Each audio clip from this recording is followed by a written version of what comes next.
सोमवती अमावस्या व्रत महत्व व कथा। जो अमावस्या सोमवार के दिन आती है वो सोमवती अमावस्या कहलाती है। यह अनोखी तिथि साल में एक ही बार आती है। सोमवार का दिन भगवान शिव का माना जाता है।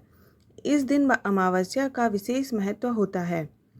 विवाहित स्त्री अपने पति की लंबी आयु के लिए इस व्रत को पूरी श्रद्धा से रखती है। पितृदोष व काल सर्प योग वाले के लिए भी यह पूजा का महत्व बहुत होता है। सोमवती अमावस्या 2023 कब है? सोमवती अमावस्या ज्येष्ठ आषाढ़ यानी जून जुलाई के महीने में आती है। इस बार ये 17 जुलाई को पड़ेगी। इस दिन उपवास रखा जाता है व पीपल के पेड़ की पूजा की जाती है। सोमवती अमावस्या से जुड़ी कथा। एक ब्राह्मण का भरा पूरा परिवार था। उसकी एक बेटी थी जिसकी शादी को लेकर वह बहुत चिंतित रहता था। लड़की बहुत सुंदर, सुशील, कामकाज में अव्वल थी, लेकिन फिर भी उसकी शादी का योग नहीं बन रहा था। एक बार उस ब्राह्मण के घर एक साधु महाराज आए।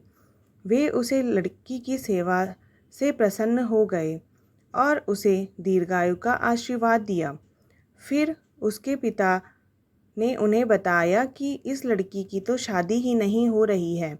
साधु ने लड़की का हाथ देखा और कहा कि इस लड़की की कुंडली में शादी का योग है ही नहीं। ब्राह्मण घबराकर उपाय पूछने लगा। तब साधु ने सोच विचार कर उससे बोला कि दूर गांव में एक सोना नाम की औरत है। वह धोबिन है और सच्ची पतिव्रता पत्नी है। अपनी बेटी को उसकी सेवा के लिए उसके पास भेजो। जब वो औरत अपनी मांग का सिंदूर इस पर लगाएगी तो तुम्हारी बेटी का जीवन भी संवर जाएगा। ब्राह्मण ने अगली ही सुबह उसे सोना धोबिन के यहाँ भेज दिया।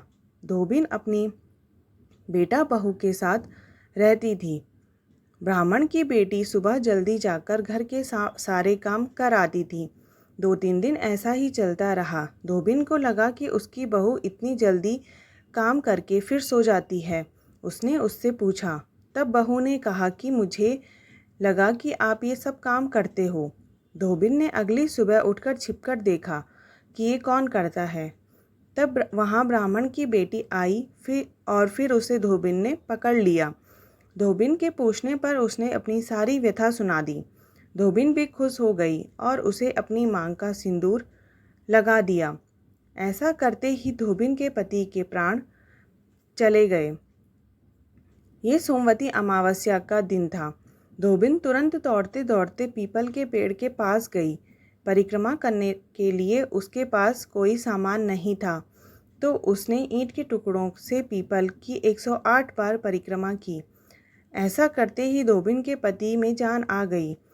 इसके बाद से इस दिन का हर विवाहिता के जीवन में विशेष महत्व है। वे अपने पति की लंबी आयु के लिए प्रार्थना करती है। कुछ समय बाद ब्राह्मण की कन्या का अच्छी जगह विवाह हो जाता है और वह अपनी पति के साथ सुखमय जीवन व्यतीत करने लगती है। इस व्रत से पाप मिटते हैं, आयु बढ़ती है, सुख संपत्ति बढ़ती है, संतान पति का सुख मिलता है, परिवार में क्लेश दूर होता है। अगर आपको यह कथा पसंद आई हो तो चैनल को लाइक, शेयर, सब्सक्राइब ज़रूर करें।